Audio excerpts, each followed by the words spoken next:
The temperature in the penthouse living room had dropped 11 degrees in the last 4 minutes, and it had nothing to do with the thermostat. Maeve's fingers were shaking. Not trembling. Shaking. The kind of involuntary motor response that happened when a former Dragon Warden's autonomic nervous system decided the body it was piloting needed to be somewhere else. Anywhere else. Preferably on another continent. She was hunched over her tactical slate, swiping through page after page of encrypted Warden databases, her falcon green eyes scanning lines of classified text so fast she was barely blinking. Every search returned the same result. Nothing. No file. No dossier. No threat assessment. No known aliases. No last confirmed sighting.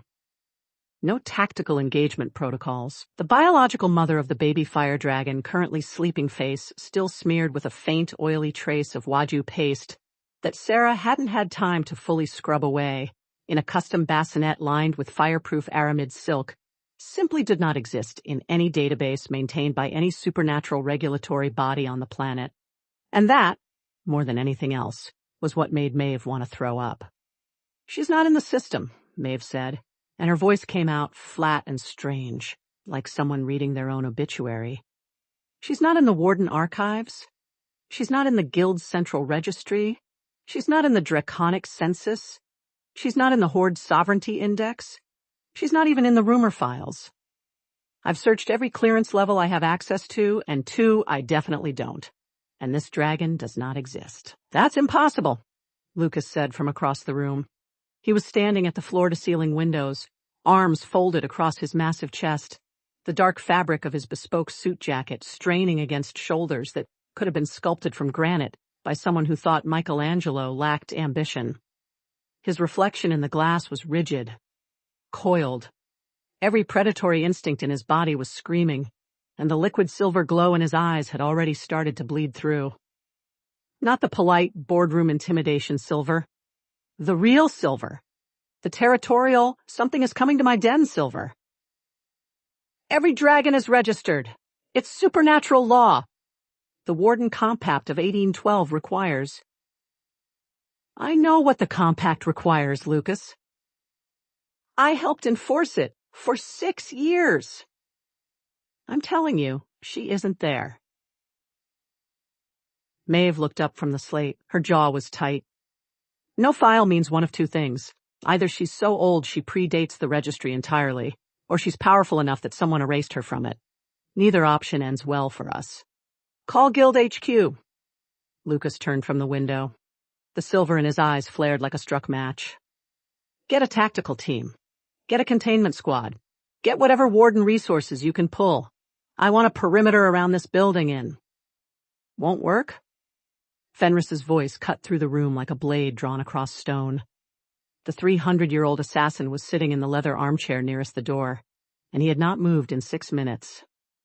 He hadn't blinked in roughly the same time frame.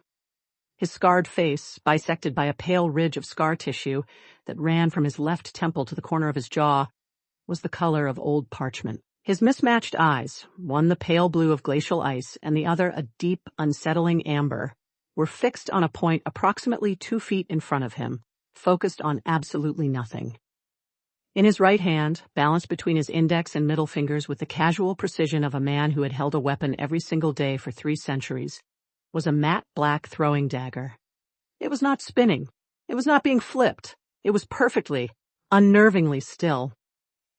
When Fenris stopped fidgeting with his blades, it meant the part of his brain that handled fine motor skills had been requisitioned by the part that handled existential dread. Tactical backup against an unregistered apex dragon of unknown power classification is not a strategy. It's a buffet invitation. "Fenris," Lucas growled, and the growl was real, subsonic. The kind that made the water in the glasses on the coffee table ripple outward from the center. "I am not evacuating. I'm not suggesting evacuation." Fenris paused. "I'm suggesting immediate, full-scale, zero-hesitation flight from this city to any landmass she is not currently approaching. I'm talking about chartered planes. I'm talking about false identities. I'm talking about a safe house in the Southern Archipelago territories where we live under assumed names and raise the baby dragon on a fishing boat. He finally blinked. I've done it before. It's not glamorous, but you do survive. You want me to run? Lucas's voice dropped an octave. His canines, already slightly pronounced, extended another visible millimeter. From my own building, in my own city, in the territory I have held and defended for 15 years. I want you to be alive tomorrow, Fenris said quietly. The Red Lotus Tyrant is an SS rank classification. I have operated within the Assassin Guild network for 200 years. I have seen exactly 3 SS rank files in that time. One was a Leviathan sleeping under a tectonic plate. One was a sealed entity that required a dedicated containment team of 400 wardens rotating in shifts. The third is whatever is coming up our street right now. He turned those mismatched eyes toward Lucas. You are an alpha. You are powerful. You are the most dangerous werewolf I have ever had the displeasure of working for. But an SS rank threat is not something you fight. It is something you survive. If it lets you. The room went silent except for the low hum of the building's environmental systems and the distant murmur of the city 43 stories below. Maeve's fingers had stopped moving on the slate. She was staring at Fenris. In the 2 years she had known him, she had never heard him suggest retreat. She had watched him walk into a room full of armed shadow fae with nothing but a butter knife he'd stolen from the kitchen because he couldn't find his regular blade. She had seen him take on a feral dire wolf twice his size while complaining about his back pain. Fenris did not run. Fenris did not suggest running. The fact that he was currently mapping exit routes in his head was doing more to terrify her than any database entry ever could. If we call Guild HQ and request a full tactical deployment, Maeve started slowly, we could have a containment perimeter in 90 minutes. Maybe less if you're not listening. Fenris stood. The dagger vanished into his sleeve with a motion so fast it looked like a magic trick. Containment perimeters are built to hold things that can be contained. If this creature wanted to flatten every warden between here and the coastline, the only logistical challenge she'd face is deciding whether to do it before or after her afternoon tea. He crossed to the window and looked down at the street. His jaw tightened. We need to move! Now! Nobody is moving anywhere. The voice that cut through the panic was not loud. It was not sharp. It was not dramatic. It was the voice of a woman sitting on the sectional sofa with her legs crossed and a cup of coffee balanced on her knee. A cup of coffee that had gone cold the moment Miles called because she had not taken a single sip. Sarah's auburn curls fell in wild, untamed waves past her shoulders, catching the low penthouse lighting in shades of burnished copper and dark cinnamon. Her gray eyes, the color of a winter sky right before it decides to become very serious about snowing, were fixed on the far wall with an expression that any rational person would have recognized as the opening salvo of something catastrophic. Her bold red lipstick was perfect. Not smudged, not faded. Perfect. She had reapplied it 4 minutes ago, which Maeve had noted with the dawning horror of someone who understood that Sarah did not reapply lipstick for vanity. She reapplied lipstick the way a general polished their medals before a court-martial. Sarah, Lucas began, turning toward her, the silver dimming slightly in his eyes because even an alpha werewolf's territorial instincts had a biological override that responded to the particular tone of his wife's voice. Let me make sure I understand the situation. Sarah uncrossed her legs, recrossed them. The motion was slow, deliberate. The kind of deliberate that suggested every muscle in her body was operating under strict executive oversight. There is a dragon, an adult dragon, a fully grown apex predator fire-breathing dragon. And this dragon laid an egg, and instead of raising that egg, instead of protecting it, instead of doing the absolute bare minimum that qualifies as parenting in any species across any dimension of reality, this dragon abandoned her child, left a baby, in a dumpster, behind a restaurant, in an alley that smelled like old fryer oil and regret. She paused. Am I tracking so far? Nobody answered. Nobody dared. And now. Sarah lifted the cold coffee to her lips, took a sip, set it back down with a soft ceramic click.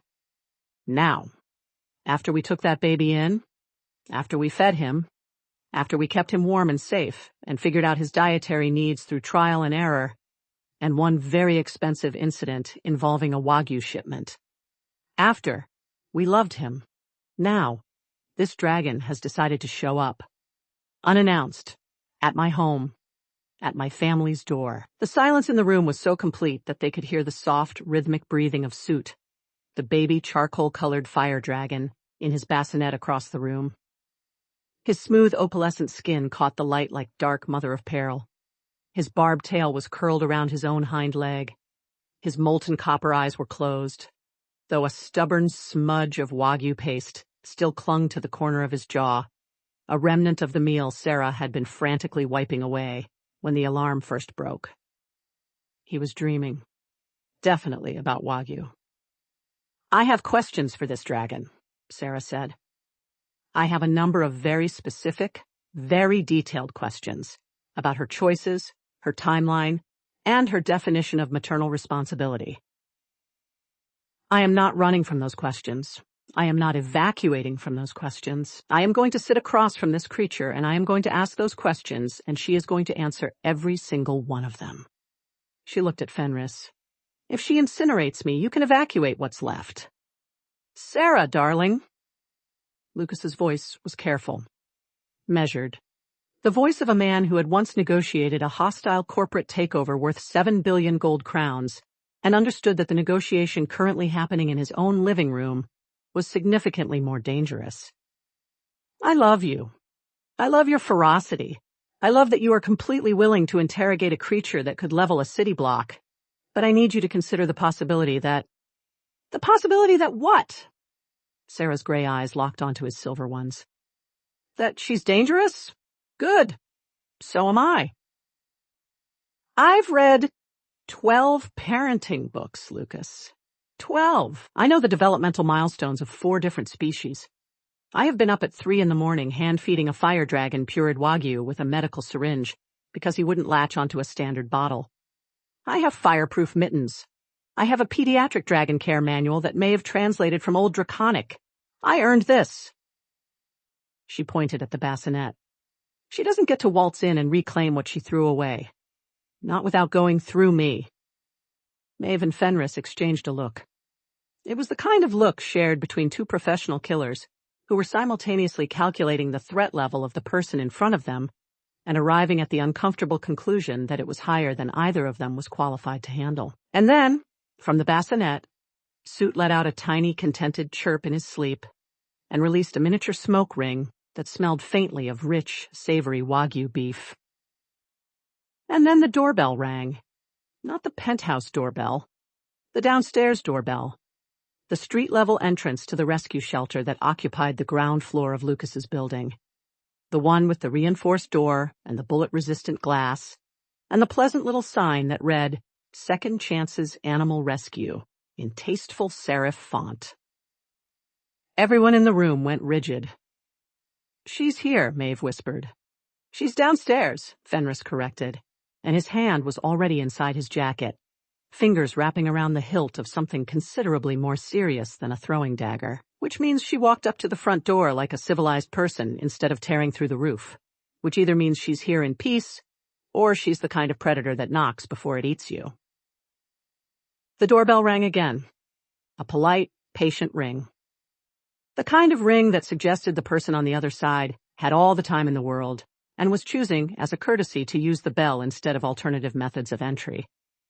In the corner of the room, on a plush dog bed that cost more than most people's monthly rent, Peony the corgi lifted her head. Her faded pink coat was rumpled from sleep. Her white chest rose and fell with the easy rhythm of an animal that had survived enough absurdity to be completely immune to new varieties of it. Her long tail, curling over her back in a fluffy arc, wagged once, twice. Then she yawned, showing a full set of remarkably unimpressive teeth, circled twice on her bed, and went directly back to sleep. The glowing magical silver mithril collar around her neck pulsed once, a soft, steady light, and then dimmed. "Well," Sarah said, standing. She smoothed the front of her blouse, She checked her lipstick in the dark reflection of the window glass. She picked up her cold coffee, walked to the kitchen, poured it out, and poured a fresh cup. Then she turned to the room full of apex predators who were all looking at her with varying degrees of alarm. Are we going to answer the door? Or are we going to stand here until she rings a third time and concludes we were raised without manners? Lucas moved first, because he was physically incapable of letting his wife walk toward a potential SS-rank threat without putting himself between her and it. Maeve fell in behind him, tactical slate stowed, one hand resting on the compact containment baton at her hip. Fenris brought up the rear, silent as a shadow, his scarred face arranged in an expression that could generously be described as resigned to whatever fresh catastrophe was about to unfold. Sarah walked in the center of the formation, holding her coffee, looking for all the world like a woman going to answer the door for a mildly inconvenient delivery. The elevator ride down to the ground floor took 19 seconds. It felt like 19 years. The shelter lobby was warm and softly lit. The walls were lined with adoption profiles of supernatural creatures in care. Suit's profile was still up, technically, because Sarah had been too busy to take it down. It featured a surprisingly adorable photo of him sitting in a shallow bowl of warm water, looking confused, with the caption, Suit, Fire Dragon, Juvenile, Likes, Wagyu, Dislikes, Baths, Status, Adopted, Pending Permanent Custody Filing. In Sarah's arms, Suit was now awake, having been scooped from his bassinet for the descent. He was blinking his molten copper eyes drowsily and making small clicking sounds with his tongue, the dragon equivalent of a toddler who has been roused from a nap and isn't sure yet whether to be cranky about it. Lucas positioned himself at the door, his shoulders squared, his spine straightened to its full towering height. The silver in his eyes was fully lit now, 2 chips of molten mercury in a face that looked like it had been designed to make other powerful beings reconsider their life choices. His alpha aura began to build, not released, not yet, but held just beneath the surface, like a storm front deciding whether to make landfall. Maeve flanked left, Fenris flanked right. Both were positioned at angles that allowed for maximum response time and minimum crossfire interference. Professional. Precise. The kind of positioning that said, we've done this before, and we've read each other's after-action reports. Sarah stood slightly behind Lucas, holding a baby dragon in one arm and a cup of coffee in the other, and she looked annoyed that everyone was taking so long to open a door. Lucas reached for the handle. He pulled it open. The woman standing on the other side of the reinforced glass exterior door was not what any of them had expected. She was tall. Not unnaturally so, but tall enough that her posture, ramrod straight, shoulders back, chin tilted at a precise 5-degree upward angle, made her seem like she was looking down at the world from a permanent elevation. Her hair was black, true black, the kind of black that didn't reflect light so much as audit it, and it was swept into a structured chignon at the base of her neck, so precise it could have been used as an architectural reference point. Her skin was luminous, almost porcelain, with a warmth underneath that suggested internal temperatures significantly above the human average. Her lips were dark red, not bright, not garish, the deep, controlled crimson of a perfectly aged wine that cost more than a small house. On her head, angled with devastating precision, sat a black mesh fascinator with a single structural element that arced over her right brow like a declaration of war against subtlety. She wore a dark red haute couture tight dress. Not tight in the way that suggested effort. Tight in the way that suggested the fabric itself had been engineered at a molecular level to acknowledge the existence of her body and then politely excuse itself from trying to compete. Over one arm, she carried a handbag. Maeve's brain, trained to assess threats, registered the bag first. There was no visible logo, no branding, no identifying mark of any kind, which meant it was either worthless or so astronomically expensive that the brand considered visible identification to be vulgar. Maeve's threat assessment circuits immediately pinged on astronomically expensive. The woman stood on the doorstep of the Moonstone Rescue and Rehabilitation Center and looked at the sign above the door. She looked at the adoption profiles in the window. She looked at the reinforced glass. And her expression, coolly composed, faintly amused, and completely devoid of anything resembling urgency, was the expression of someone visiting a quaint seaside shop that a friend had recommended, fully prepared to be politely disappointed. "Oh," Maeve breathed, and some of the tension left her shoulders. "Oh, thank the old compact. She's just a rich human." "Money like that," Fenris murmured from the right flank. "She's probably here to adopt a purebred shadow cat. They always want shadow cats." "Stand down," Lucas said quietly, though his eyes hadn't dimmed. "Let her in. Sarah, take Soot to the back. We'll handle this, and then we can refocus on the actual—" Sarah buzzed the exterior door open. The woman stepped inside.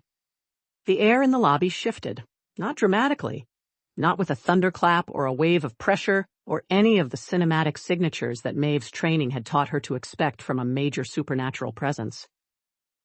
It shifted the way the atmosphere shifts when someone opens a door to a room where a fire has been burning for a very, very long time. A warmth, deep and ancient and pervasive. The kind of warmth that didn't touch your skin so much as it touched your bones. Fenris's hand, halfway out of his jacket, froze. Maeve's tactical slate, powered down and stowed on her belt, turned itself on. The screen flickered. Then it shattered.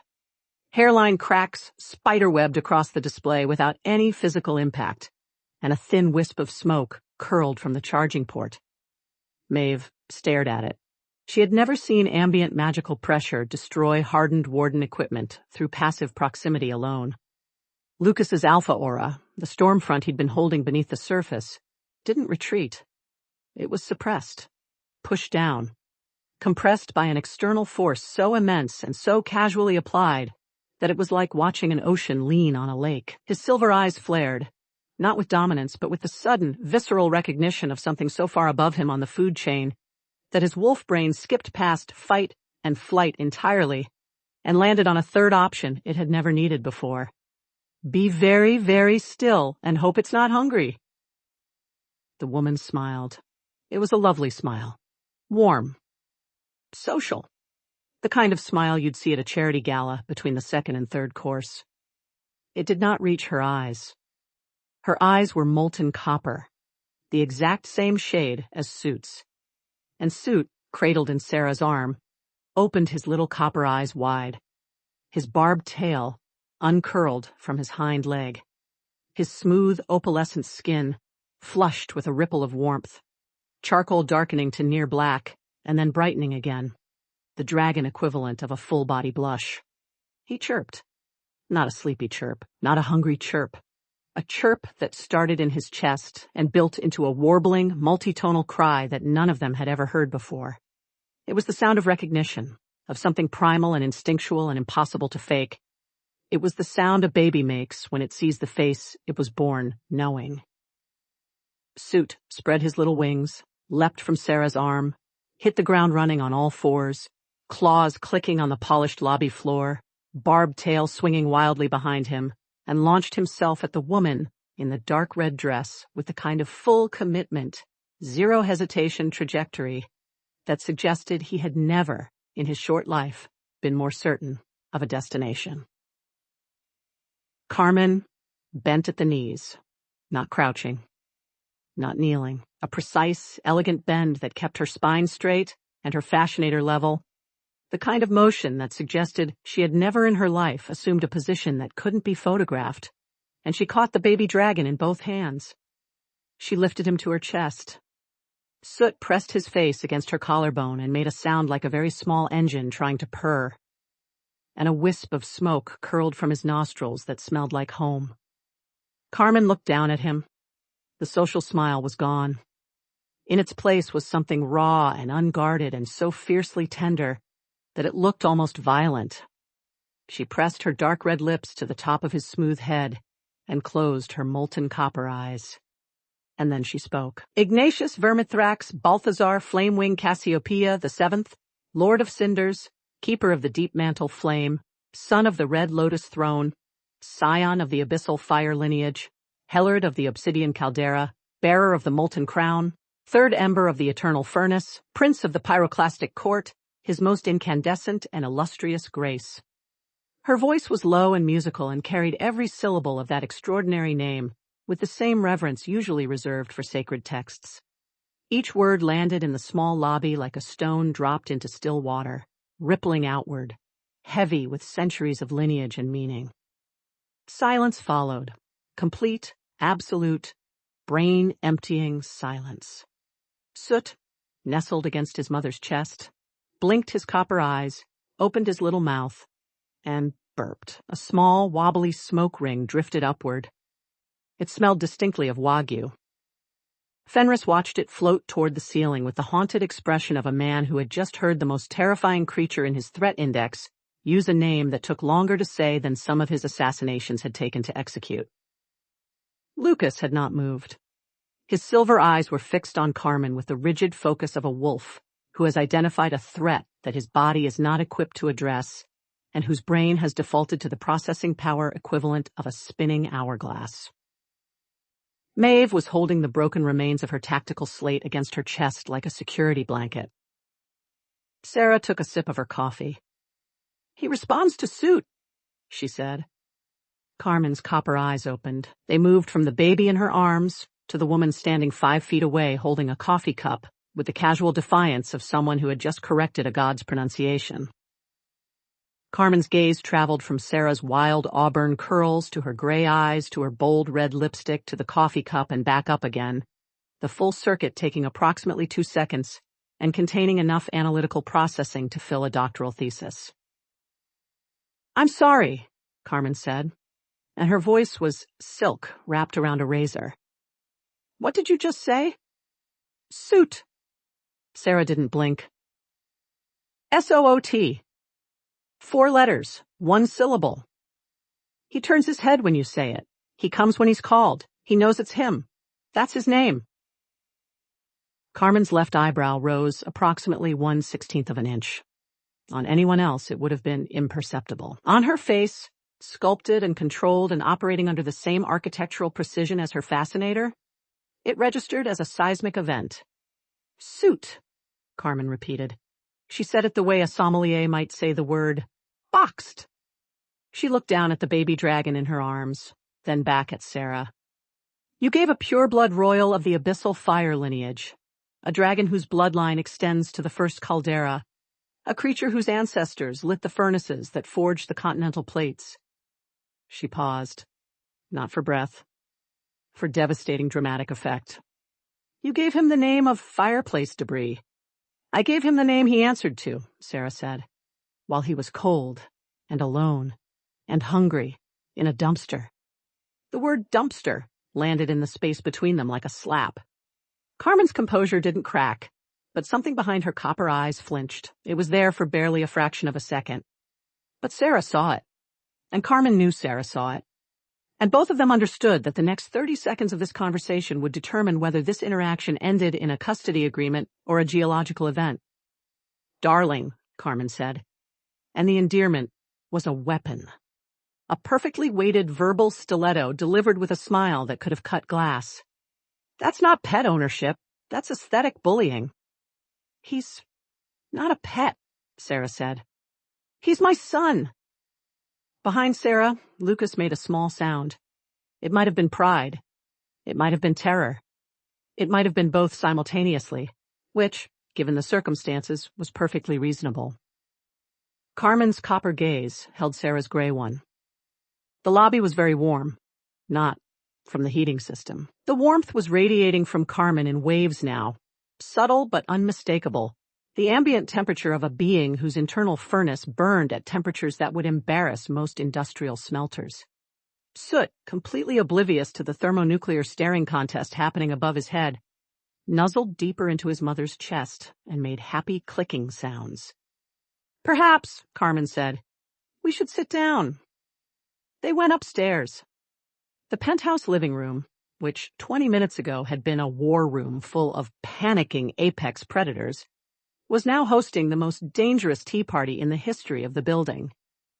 Lucas had defaulted to host mode because his werewolf brain, when confronted with a threat it couldn't physically dominate, fell back on the only other power structure it understood: territorial hospitality. He offered a chair. He offered refreshments.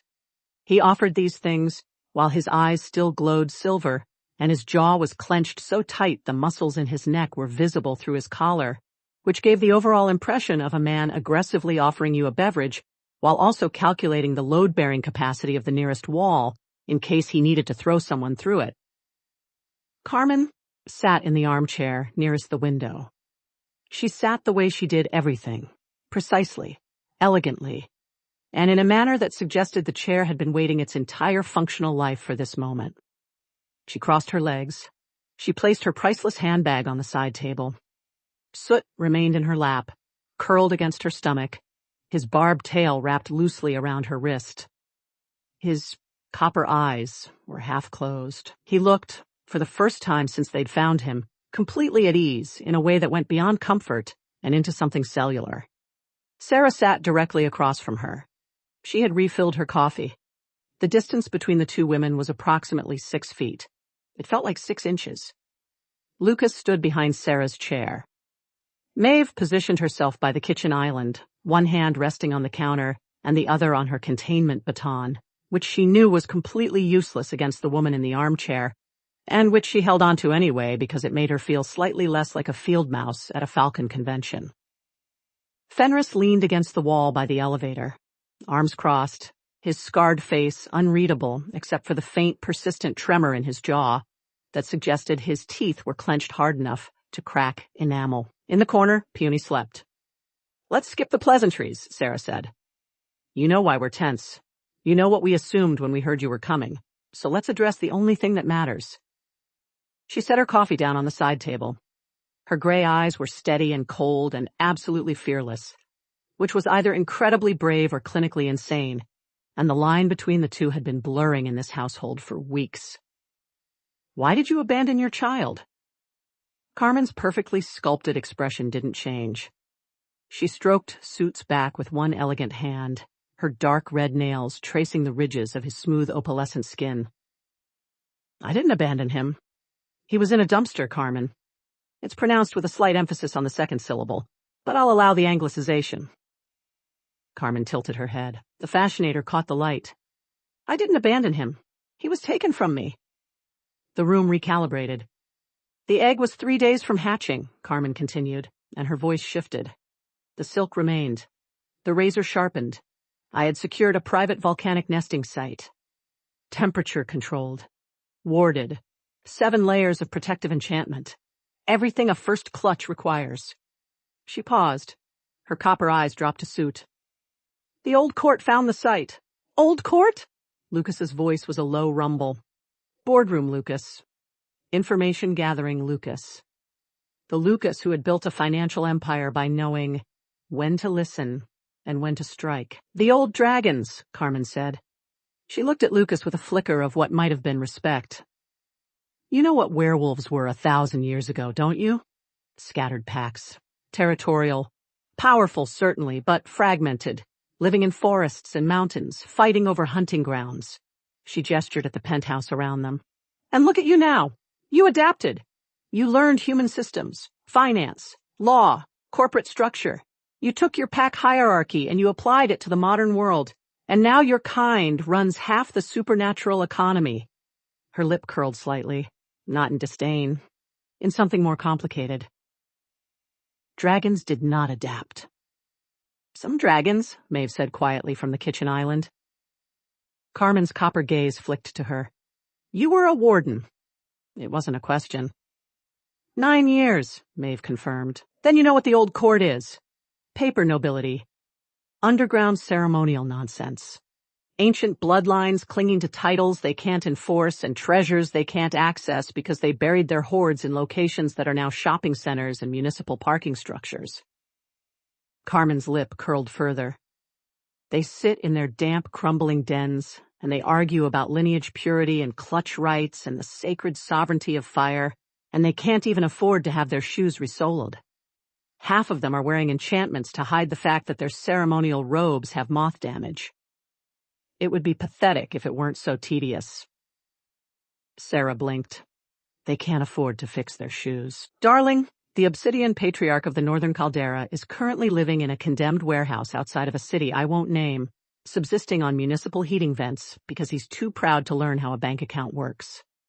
He eats raw fish from a harbor, not artisanal raw fish, harbor fish. Carmen's delivery was so dry it could have been used as a desiccant. These are the creatures who orchestrated the theft of my egg.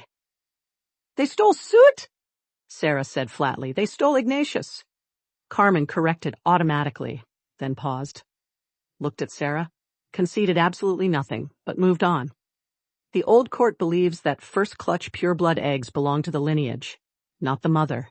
It's an archaic law that hasn't been enforceable in 6 centuries, but they invoked it anyway because I am, as they see it, a traitor to dragonkind. Because you adapted, Lucas said. Because I thrived. Carmen's smile was knife-thin. I left the old court 212 years ago. I built my own wealth, my own networks, my own power structure.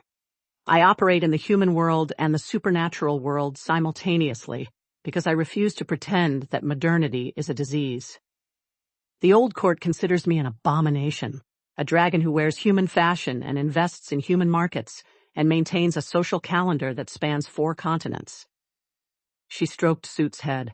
They took my egg to punish me. They moved it through a series of handlers, each one more incompetent than the last, until it ended up in the custody of a low-level courier who panicked when the egg began showing signs of imminent hatching.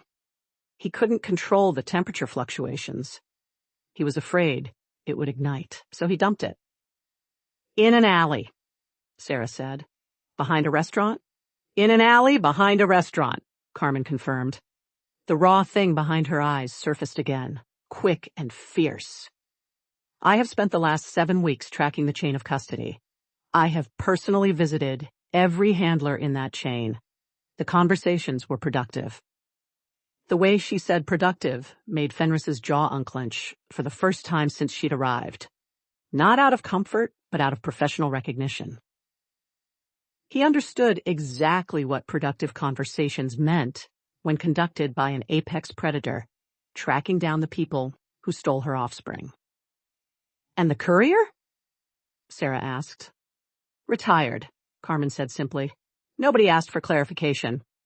I traced the egg to this city 4 days ago, Carmen continued, and when I arrived, I discovered that my son was in the custody of a registered supernatural rescue shelter, legally held under the foster provisions of the Warden Compact, in the territory of an alpha werewolf. She looked at Lucas. That was the first moment in 7 weeks that I slept. Lucas's silver eyes dimmed fractionally. Not submission. Acknowledgement. The acknowledgement of a territorial apex predator, recognizing that another apex predator had just paid him the compliment of trusting his domain with her child's safety. You knew he'd be protected here, Lucas said. I knew an alpha werewolf with your reputation would die before letting something happen to a creature under his roof, Carmen said. I also knew that if I arrived in my full capacity, your instincts would read me as a threat, and you'd do something brave and stupid, and I'd have to restrain you without damaging that very nice jawline, which would be unfortunate because you're clearly the decorative anchor of this household. Lucas opened his mouth, closed it, opened it again. He looked like a man who had been simultaneously complimented and insulted with such surgical precision that his brain needed a moment to determine the net emotional outcome. I came to the front door, Carmen said. I rang the bell. I dressed appropriately, because I am not here to fight. I am not here to reclaim. I am here because my son is happy and safe, and I would very much like to understand the people who made that possible. Sarah studied her for a long moment. Then she picked up her coffee, took a sip, set it back down. You said you've been searching for 7 weeks. 49 days. And in those 49 days, you crossed how many territories? How many jurisdictions? 14 countries, 6 supernatural sovereign zones, 1 uncharted volcanic region that technically doesn't exist on any map, human or supernatural. And in all of that searching, across 14 countries and 6 supernatural sovereign zones, and a volcano that doesn't exist, you never once thought to contact the Warden Network? File a missing clutch report? Use any of the legal channels that exist specifically for this situation? Carmen's copper eyes cooled by approximately 2 degrees Kelvin. The Warden Network is partially funded by old court sympathizers. Filing a report would have alerted them. I would have lost the trail. So you went alone? I always go alone. Sarah leaned forward slightly. How's that working out for you? Something flickered across Carmen's face. Not anger. Something more uncomfortable than anger. Recognition. The recognition of a strategy that had been effective and catastrophic in equal measure, and the knowledge that the woman sitting across from her had identified the flaw in it without needing more than 30 seconds. Sarah straightened. Her gray eyes softened. Not much. A fraction. Enough. He's healthy. He's gained weight. He can sustain a flame for about 4 seconds, which Maeve says is ahead of the developmental curve. He prefers his Wagyu at body temperature, which Lucas discovered the hard way, and he sleeps through the night now, which he didn't for the first 2 weeks because he'd wake up every 3 hours looking for warmth, and I'd hold him against my chest until he settled. Carmen said nothing. Her hand on Suit's back was very still. You didn't abandon him, Sarah said quietly. I believe you.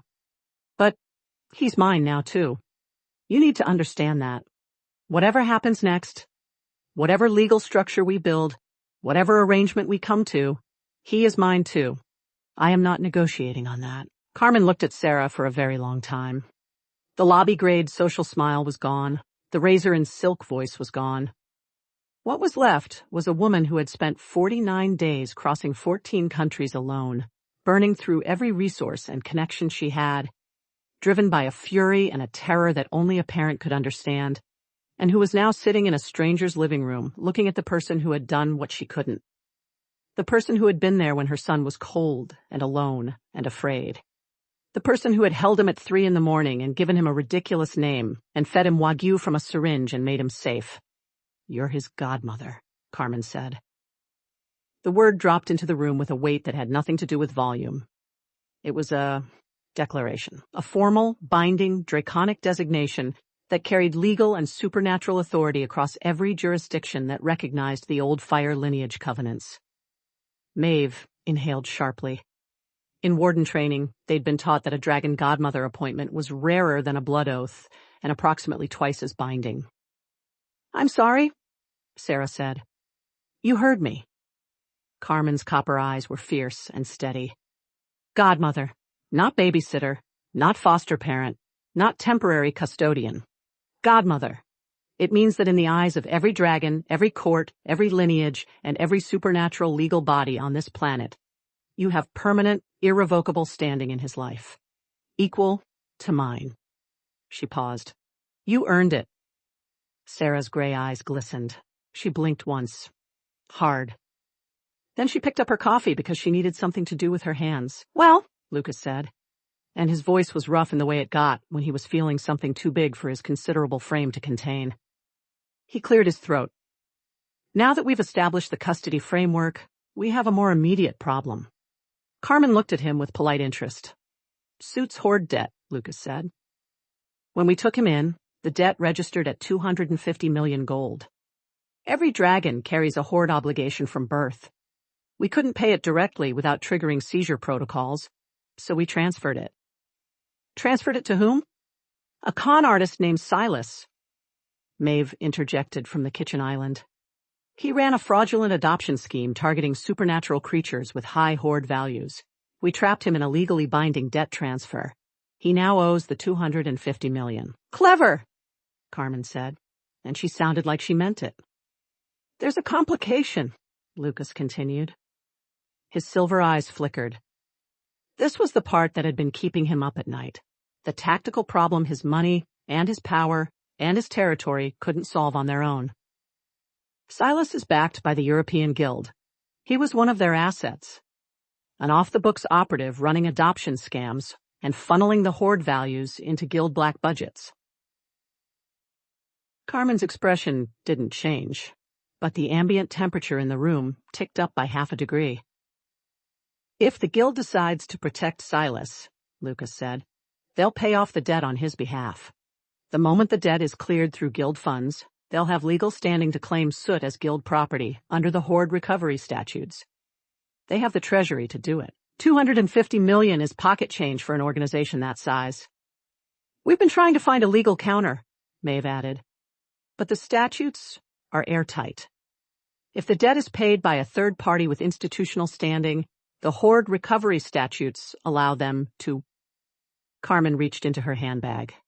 The motion was so casual, so unhurried, so precisely elegant, that it took a moment for the room to register that she had produced a phone. Not a regular phone. The kind of device that was custom manufactured in limited runs for clients whose net worth required dedicated encryption hardware. It was matte black, featureless, and looked like it had been carved from a single piece of obsidian. She pressed one contact, held the phone to her ear. The room was silent enough to hear the line connect after a single ring. "It's me," Carmen said.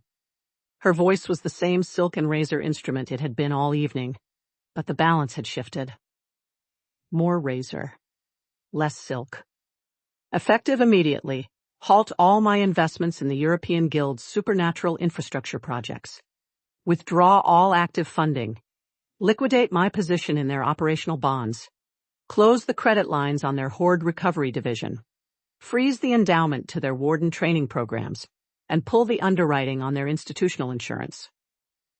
A voice on the other end said something. Very faintly, it sounded nervous. Yes, all of it. Every portfolio, every instrument, every single coin. Carmen examined her dark red nails. Additionally, I want a formal audit request filed with the Supernatural Financial Authority by morning. Cite irregularities in their black budget allocations. Yes, I know about the black budgets. I've always known about the black budgets. That's why I invested. It gave me oversight. She smiled. It was the smile of a woman who had been playing a game so long and so quietly that the other players didn't know they were pieces on her board. They'll be too busy defending their accounting to pay off a parking ticket, let alone a hoard debt. She hung up, placed the phone back in her handbag, adjusted the clasp. There, she said. Now they're bankrupt. They can't pay a thing. The silence in the room was the specific variety of silence that occurs when multiple intelligent beings simultaneously realize they have been operating with a fundamentally incomplete understanding of the power dynamics at play. Maeve was the first to speak. You're the shadow majority shareholder. Her voice was barely above a whisper. Her falcon green eyes were wide. That's why there was no file. You weren't hidden from the guild's databases. You were above them. You funded the databases. You own the infrastructure they run on. Own is such a possessive word, Carmen said. I prefer maintain strategic liquidity. In. You were investing in the guild, Lucas said slowly, and his silver eyes had taken on a new quality. The quality of a billionaire who has just realized he's been sitting across from a bigger billionaire and didn't know it. You were funding their operations. For how long? 93 years. 93 years, Lucas repeated. He ran a hand over his jaw, the jaw that Carmen had called decorative, the jaw that currently looked like it was trying to process a number that didn't fit in its usual registers. That means every major guild initiative for nearly a century has been backed by your capital. Not every initiative. I'm selective. Carmen adjusted suit in her lap. The baby dragon had fallen asleep again, curled against her, with his barbed tail wrapped around her wrist like a bracelet. I only invest in programs that serve my interests, the warden training programs, because competent wardens mean fewer incidents that require my personal attention. The Hoard Recovery Division, because monitoring hoard transactions gives me visibility into the old court's financial movements, and the supernatural infrastructure bonds, because someone has to maintain the ley line transit systems, and it certainly isn't going to be the old court. They can barely maintain their socks. Maeve sat down on the nearest bar stool. She did this slowly, as though her legs had made the decision independently of her brain. I spent 9 years as a warden. 9 years enforcing guild regulations. 9 years trusting the institutional framework. And the whole time, The entire operational budget was being underwritten by a dragon who doesn't officially exist. If it helps, Carmen offered, you were very good at your job. I read your performance reviews. You read my performance reviews? I read everyone's performance reviews. I was paying for them. Maeve put her head in her hands. Lucas had begun pacing.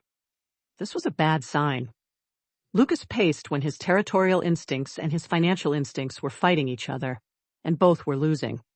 He was a billionaire. He was accustomed to being the wealthiest entity in any room. His wealth was his armor, his weapon, his territory expressed in numbers rather than geography. And Carmen had just casually dismantled a continental financial institution with a single phone call while inspecting her manicure. The Wagyu, Lucas said suddenly. Everyone looked at him. The custom of 5 Wagyu paste I've been feeding Suit. I have it air freighted from a private ranch. It costs. He stopped himself. He was not going to say the number. The number was large. The number was the kind of number that made his accountant send him passive-aggressive emails with the subject line regarding the monthly meat expenditure. It's premium. Carmen looked at him. Then she looked at Suit. Then she looked back at Lucas with an expression that could only be described as pitying. That's darling, she said. It's Wagyu, Lucas said through his teeth. It's commodity protein. Carmen opened her handbag, produced a small black card, and set it on the coffee table. The card had no name, no number, no markings of any kind. Call the number engraved on the edge. You'll need a magnifying glass. Ask for Vessel 14. They'll arrange a monthly delivery of deep-sea fire rock krill. It's harvested from the magma vents at the base of an active volcanic fissure near a northern island chain. It's the only food source that provides the full spectrum of minerals a developing fire dragon needs. The temperature of the krill at the point of harvest is approximately 800 degrees, which is the only reason the harvesting operation employs exclusively salamander-class fire elementals, which is the only reason it costs what it costs. And what does it cost? Lucas asked. He immediately regretted asking. Carmen told him. Lucas stopped pacing. His silver eyes flickered. The muscles in his jaw performed a complex series of microcontractions. He looked like a man who had just been told that the sun was in fact for sale, and someone else had already bought it. Per month? He managed. Per? Delivery. There are 4 deliveries per month. Shall I set it up? Lucas said nothing. He stared at the black card on the coffee table. Then he stared at the ceiling. Then he looked at Sarah, and his expression was the expression of a man whose entire self-concept had just been gently, surgically, and irreversibly reorganized. Sarah, to her credit, did not laugh. She wanted to. She wanted to laugh so badly that her diaphragm hurt. But she held it because she loved Lucas, and because watching his billionaire ego get outclassed in real time was producing a private joy so intense that laughing would have diminished it. I'll handle the krill, Carmen said, settling the matter with the finality of someone who has decided that the debate is over, because she is right, and being right is not a matter of opinion. Consider it a maternal contribution. Thank you, Sarah said. She looked at Lucas. Isn't that generous, sweetheart? Lucas's left eye twitched. Incredibly generous, he said. Each word cost him something. It was at this precise moment, with the financial dominance hierarchy having been firmly established and Lucas's ego still smoldering on the living room carpet, that Fenris pushed off from the wall. He had been silent throughout the entire conversation. Completely silent. The kind of silence that in a 300-year-old assassin typically preceded either a profound observation or an involuntary breakdown. I need to ask you something, Fenris said. Carmen turned her copper gaze to him.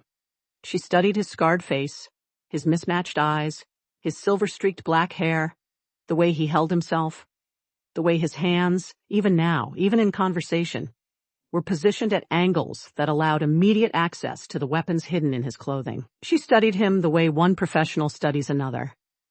The Assassin Guild Network classified you as SS rank, Fenris said. His voice was steady, controlled, professional. The Red Lotus Tyrant. It's the highest threat classification in the system. A rating that has been applied to exactly 3 entities in the entire history of the Guild. The other 2 are a sealed Leviathan and a dimensional horror. He paused. I've shaped my entire career around that rating system. I've made life and death decisions based on it. I've avoided territories, refused contracts, and rerouted decades of operational planning based on threat classifications. His mismatched eyes held hers. How did you attain SS rank status? Carmen blinked at him. Then she sighed. It was a small, elegant sigh, the kind of sigh that preceded an explanation she had given before and found tiresome. The master who created the Guild's threat rating system, she said. The one who codified the entire classification hierarchy, who assigned the S ranks and the A ranks, and built the database that every assassin, warden, and supernatural operative on this planet relies on for tactical decision-making. Grand Assessor Valdris, Fenris said, and the name left his mouth with the reverence of a prayer. Yes. Valdris. Carmen adjusted her fascinator. He was my boyfriend. The word boyfriend entered the room and performed the conversational equivalent of pulling a fire alarm in a library. Every head turned. Every eye widened. Fenris's scarred face underwent a transformation that started at confusion, traveled through disbelief, took a brief detour through horror, and arrived at a destination that didn't have a name because no cartographer had ever mapped it. Your boyfriend, Fenris repeated, which, in dragon terms, is the equivalent of a mildly committed situationship. Carmen waved a hand. He was brilliant, obsessive, meticulous, very good at building classification systems, very bad at being told he was wrong about anything. We had an argument about whether ceremonial hoarding rights should extend to emotional investments. He said no. I said yes. He threw a tantrum. I told him I was done. You broke up with Grand Assessor Valdris, Fenris said, and each word came out like it was being dragged from his throat with pliers. I dumped Grand Assessor Valdris. Carmen corrected. There's a difference. Breaking up implies mutual agreement. Dumping implies that one party has evaluated the relationship and found it wanting, and the other party is being informed of this conclusion whether they like it or not. She smiled. It was a devastating smile. The smile of a woman who had dumped an entity powerful enough to build the world's most comprehensive supernatural threat database and had moved on to better things before the weekend. He did not like it. What did he do? Asked, because she couldn't help herself. Because the story had the gravitational pull of a black hole and she was already past the event horizon. He couldn't beat me in a fight, Carmen said. I want to be clear about that. He tried. Twice. The second time, I singed his favorite assessment robes, and he cried. Actually cried. So instead of confronting me directly, he did what any petty, brilliant, emotionally stunted man does when he's been dumped by someone smarter and more powerful than him. She paused for effect.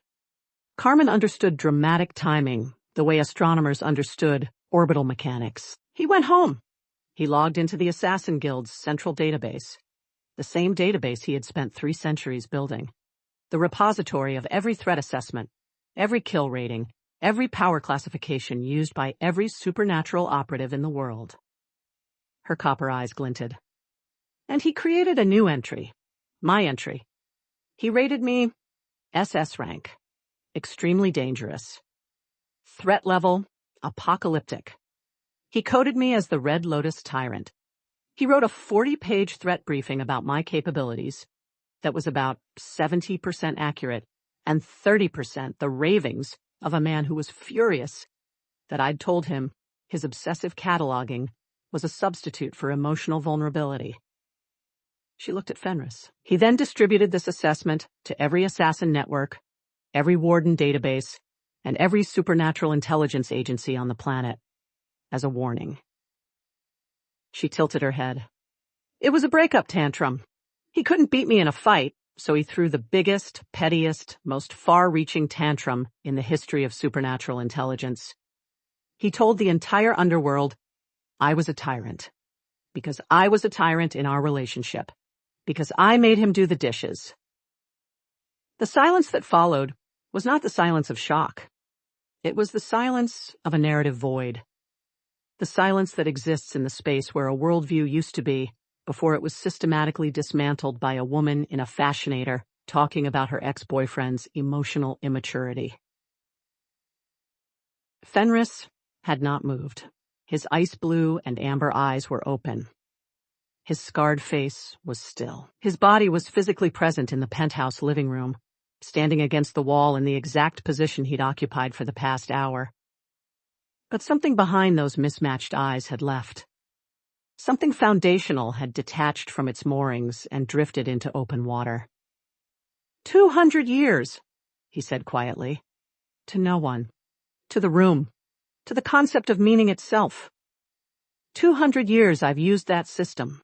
I planned my career around it. I chose which contracts to accept, which territories to avoid, which targets were too dangerous. I turned down a retirement estate in the Southern Isles because the threat map showed an SS-rank presence in the region, and I assumed it was her. He pointed at Carmen without looking at her. It was a vacation home she visited twice a year for the wine festival. The wine there is exceptional, Carmen confirmed. I slept with a blade under my pillow for a decade because I was told the Red Lotus tyrant was expanding her territory toward the eastern corridors. She wasn't expanding. She was. Opening a gallery, Carmen said. I collect contemporary supernatural art. It's a passion project. Fenris made a sound. It was not a word. It was not a groan. It was the sound a belief system makes when it collapses under the weight of new information. And it came from somewhere deeper than his chest, somewhere in the region where identity lives. His hand went to his belt. He pulled out the dagger. Not one of the throwing blades. The dagger. The matte black, perfectly balanced, wickedly sharp instrument that he had carried for longer than most civilizations had lasted. He looked at it. He looked at it the way a man looks at a compass that has just been revealed to point at whatever direction feels best that day. My S-rank classification, he said. My own rating. Assigned by the same system, Maeve said softly from the bar stool, because she had gotten there before him and someone needed to say it out loud. Assigned by the same system, Fenris echoed. Built by the same man. Validated by the same methodology. He looked up from the blade. His mismatched eyes found Carmen. How much of it is real? Carmen regarded him with something that might, in a generous interpretation, have been sympathy. You're an extraordinary assassin. I can feel it in the way you move, the way you position yourself in a room, the way your hands are never more than a quarter second from a lethal response. That's real. That's muscle memory built over centuries of genuine expertise. She paused. Whether the letter S and the accompanying rank designation accurately reflect your capabilities relative to a standardized power scale is a question I would direct to Valdris, except he's currently living on a boat somewhere in the southern seas, growing a beard and finding himself, which is what men do when they've peaked professionally and have no emotional coping mechanisms. Lucas, Sarah, and Maeve slowly turned to look at Fenris. Fenris, the S-rank assassin. Fenris, whose name appeared on threat boards across the supernatural world. Fenris, who had been hired by Lucas specifically because his S-rank classification made him the most dangerous security operative money could buy. Fenris, who had leveraged that classification into 3 centuries of contracts, reputation, and professional identity. Fenris, who was now standing in a penthouse living room holding a dagger and experiencing what could clinically be described as a vocational existential crisis. Fenris, Lucas said carefully. His silver eyes were dim now, the territorial fury completely replaced by the dawning, uncomfortable realization that the man he paid a truly extraordinary salary to protect his family might have been operating under an inflated credential. How much is your S-rank actually worth? Fenris looked at Lucas. He looked at the dagger. He looked at Carmen. He looked at the sleeping corgi in the corner, who had not stirred through any of this because she was an animal of supreme emotional intelligence, who understood that some crises were best observed from the comfort of a heated dog bed. I need a moment, Fenris said. He walked to the kitchen. He opened a cabinet. He took out a glass. He filled it with water. He drank the entire glass in one continuous motion. He set the glass down. He placed both hands flat on the counter. He stared at the Vashblast tile. Take your time, Carmen called from the armchair. Personal recalibration is a process. I killed a dire wolf last month, Fenris said to the Vashblast. With a butter knife. That's impressive regardless of rank classification, Sarah offered. I infiltrated a fortified Shadowfae compound in under 4 minutes. Very impressive, Maeve added. I've survived 217 verified lethal encounters. The number speaks for itself, Lucas said. Fenris turned from the counter. His scarred face had reorganized itself into something that wasn't quite acceptance, but wasn't quite denial. It was the face of a man who had decided to table the existential crisis for later processing and deal with the immediate reality, which was that he was standing in a kitchen having a professional identity meltdown while a dragon billionaire judged him from an armchair. My skills are real, he said firmly. The rating might be arbitrary. The system might be the pet project of an emotionally unstable ex-boyfriend.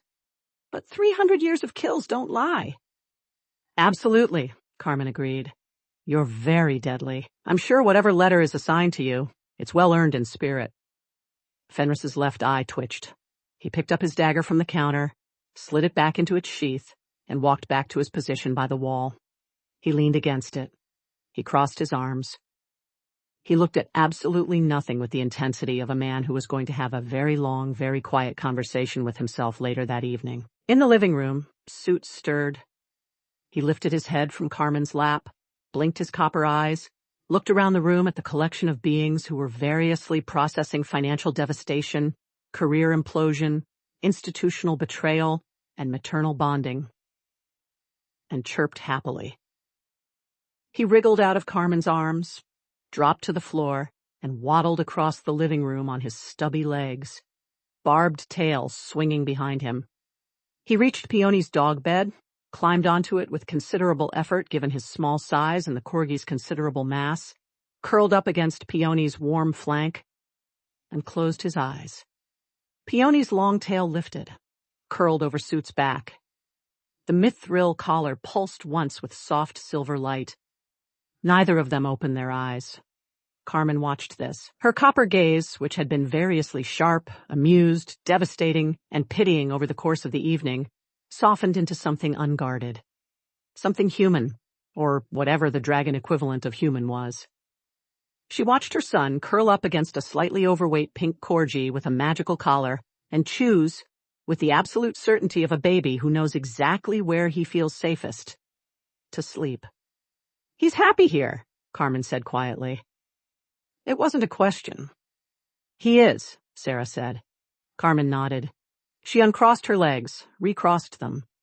She opened her handbag, produced a card, slim, black, engraved with a single phone number in copper-colored ink, and placed it on the coffee table next to the Krill delivery card. My schedule is complicated, she said. I have commitments in the Ethelgard Fashion District next week, a supernatural arts gala in the Eastern Yokai Metropolis the week after. There's an auction house in the Lumina Art Enclave holding a collection of pre-dynastic fire crystal sculptures that I intend to acquire before some oil baron's supernatural enthusiast nephew gets his hands on them and displays them in a wine cellar. She straightened. But I will be here once a month. Minimum. Non-negotiable. I will call twice a week. I will video call on his hatching day, which is a draconic tradition that I will explain in detail at a later date, and which involves a ceremony that requires specific volcanic minerals that I will also provide. We'll make the guest room fireproof, Sarah said. I'll stay at a hotel. I have standards. You'll stay in the guest room. He'll want you close. Carmen looked at Sarah. The copper and the gray held each other across 6 feet of living room carpet. Two women who had nothing in common except the most important thing in the world, which was the small charcoal-colored dragon sleeping on a dog bed between them. Fine, Carmen said, but I'm bringing my own sheets. I'd expect nothing less. Carmen stood. The motion was fluid, controlled, the kind of standing up that looked like it had been choreographed. She adjusted her fascinator. She picked up her handbag. She looked around the penthouse with an appraising eye that took in the custom furniture, the floor-to-ceiling windows, the state-of-the-art kitchen, the various apex predators in various states of emotional compromise, and the pink corgi with the dragon sleeping on her back. "This is an adequate home," she said. "High praise," Lucas muttered. "For a werewolf dwelling, it's practically luxurious." Carmen walked toward the elevator. She paused. Turned. Her copper eyes found Sarah one more time. "You gave my son a ridiculous name. You fed him commoner protein. You dressed him in a bassinet lined with fabric that any fire dragon worth his lineage could have ignited in his sleep, and would have been well within his rights to do so." Sarah waited. "But you held him," Carmen said, "at 3 a.m, when he was scared and alone and looking for warmth. You held him. And you didn't let go." She paused, her dark red lips pressed together. "That matters more than names." She stepped into the elevator. The doors closed. The ambient temperature in the room dropped back to normal so gradually that it felt like the building itself was exhaling. Nobody spoke for a full 30 seconds. Then Fenris said, from the wall, without moving, "The rating system is a lie." "Your feelings are valid," Maeve said, also without moving. 300 years. I built my entire professional identity around a framework created by a man who was dumped for not doing the dishes. "We'll process this together," Sarah said. "I don't want to process it together. I want to go back in time and make different choices." "That's not available. Coffee?" "Please." Sarah stood. She walked to the kitchen. She passed Lucas, who was still standing behind where her chair had been, staring at the 2 black cards on the coffee table, with the expression of a man who was trying to calculate whether his net worth, which was staggering by any standard, amounted to a rounding error in Carmen's portfolio. She touched his arm as she passed. His hand caught hers, held it. His silver eyes met her gray ones. "She called my Wagyu cheap," he said. "Your Wagyu is not cheap. She called it commodity protein." "She's a dragon. They're dramatic about food. Your Wagyu is excellent. She has a volcano. She has an actual volcano producing specialty krill harvested by fire elementals. You have a building with your name on it. She probably owns the geological survey that classified the building's foundation." Sarah squeezed his hand. "You are the alpha of this territory. You are the most powerful werewolf in this city. You are a billionaire who built an empire from nothing, and you are the father of a baby dragon who loves you." Lucas looked at her. The silver in his eyes pulsed once. Warm, not territorial, not defensive. Warm. "She did say I had a nice jawline," he offered. "You have an exceptional jawline. She called it decorative. It is decorative. It's also functional. It does many things." Lucas almost smiled. Almost. The night was too strange and too large for a full smile, but the corner of his mouth lifted in a way that was close enough. Sarah made coffee. She made 4 cups. She carried them to the living room on a tray because the night was not over, the conversation was not over, and the people in this room needed caffeine and decompression in equal measure. She handed a cup to Maeve, who was still sitting on the bar stool with the shattered remains of her tactical slate in her lap, processing the revelation that her entire career had been underwritten by a dragon she'd never heard of. She handed a cup to Fenris, who was still leaning against the wall with his arms crossed, staring into the middle distance with the focused intensity of a man manually reconstructing his self-concept from first principles. She handed a cup to Lucas, who took it with one hand and kept his other hand on the small of her back because he was an alpha who had just been outclassed in every measurable way, and the only thing anchoring him was the woman next to him. She kept the last cup for herself. She sat down on the sectional sofa. She looked at her living room. Lucas stood behind her, towering and impossibly handsome, his silver eyes slowly dimming back to their natural dark shade as the adrenaline of the evening began to ebb. His suit was still perfect. His shoulders were still absurd. His jaw was still, objectively, decorative. He was the most powerful werewolf in the city, the richest man in the room until about an hour ago, and the most fiercely protective husband she had ever known. He would have fought a god for her. He would have fought a god for Soot. The fact that the god had turned out to be a fashion-forward dragon billionaire with an ex-boyfriend problem did not diminish that willingness in the slightest. Fenris was at the wall, 300 years of lethal expertise packed into a scarred, mismatched-eyed frame that still, even in the midst of existential crisis, radiated the quiet, absolute competence of a man who could kill everyone in the room before his coffee got cold. His S rank might be a scorned lover's database entry. His skill was real. His loyalty, gruff and reluctant and expressed through property damage and sarcasm, was realer. Maeve was at the bar stool, falcon green eyes sharp even in exhaustion, her vibrant red hair pulled back in its perpetual tactical bun, her black tactical gear still pristine because she was the kind of woman who could survive a revelation that shattered her institutional faith and emerge without a wrinkle. She had spent 9 years as a warden.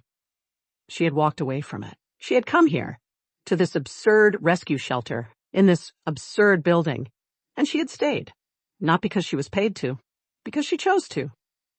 Peony was in her dog bed. Her faded pink coat was warm. Her long tail was curled over Soot's sleeping form like a protective canopy. Her mithril collar glowed softly in the low light, a steady silver heartbeat. She was a slightly overweight corgi who had witnessed werewolf dominance displays, dragon custody disputes, assassin identity crises, and the casual dismantling of a continental financial institution. And she had slept through all of it because she understood, on a level that none of the apex predators in the room could match, that the only appropriate response to chaos was a good nap. Soot was asleep on Peony's back. His smooth charcoal skin rose and fell with each tiny breath. His barbed tail was still. His copper eyes were closed. He was a pure-blood royal of the abyssal fire lineage, heir to a volcanic dynasty, bearer of a name that took 15 seconds to say. And he answered to Soot. And he was home. And somewhere in the city, getting into a luxury car that probably cost more than the building's ground floor, a woman in a dark red dress and a black mesh fashionator was driving away with the knowledge that her son was loved. Fiercely. By strange, impossible people. By a human woman with red lipstick and no fear. By a werewolf who considered Wagyu a fundamental human right. By a broken assassin and a fierce warden and a pink corgi who didn't care about any of it as long as dinner was on time. Sarah took a sip of her coffee. It was hot. It was perfect.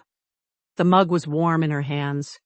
This was her family, a glowing-eyed alpha husband, whose ego had been surgically reduced by a dragon with a better credit score. A 300-year-old assassin whose entire professional framework had been revealed as the petty revenge of a man who couldn't handle being dumped. A tactical operative who had just learned that her career had been funded by the very entity she'd been trained to contain. A pink corgi who had never, not once, been impressed by anything. A baby fire dragon who chose a ridiculous name and a warm chest over a volcanic dynasty. And now, apparently, a billionaire dragon mother who would be visiting once a month, bringing volcanic krill and judgment in equal measure. It was absurd. It was chaotic. It was dangerous in ways she was still cataloging. It was hers, and nobody, not the old court, not the European Guild, not an ex-boyfriend with a grudge and a database, nobody was going to break it. She took another sip of coffee. She leaned into Lucas's hand on her back. She listened to the soft breathing of a baby dragon and the softer snoring of a pink corgi. She looked at the people in her living room, bruised and bewildered and still standing, and she felt something settle into her chest like a key turning in a lock. Not peace, exactly. Peace was for people with simpler lives. What Sarah felt was something bigger and stranger and harder to name. It was the bone-deep, unshakable certainty that she was exactly where she was supposed to be, surrounded by exactly the people she was supposed to have, holding a cup of coffee that was exactly the right temperature. It was enough. It was more than enough. It was everything. Thank you so much for listening to this episode.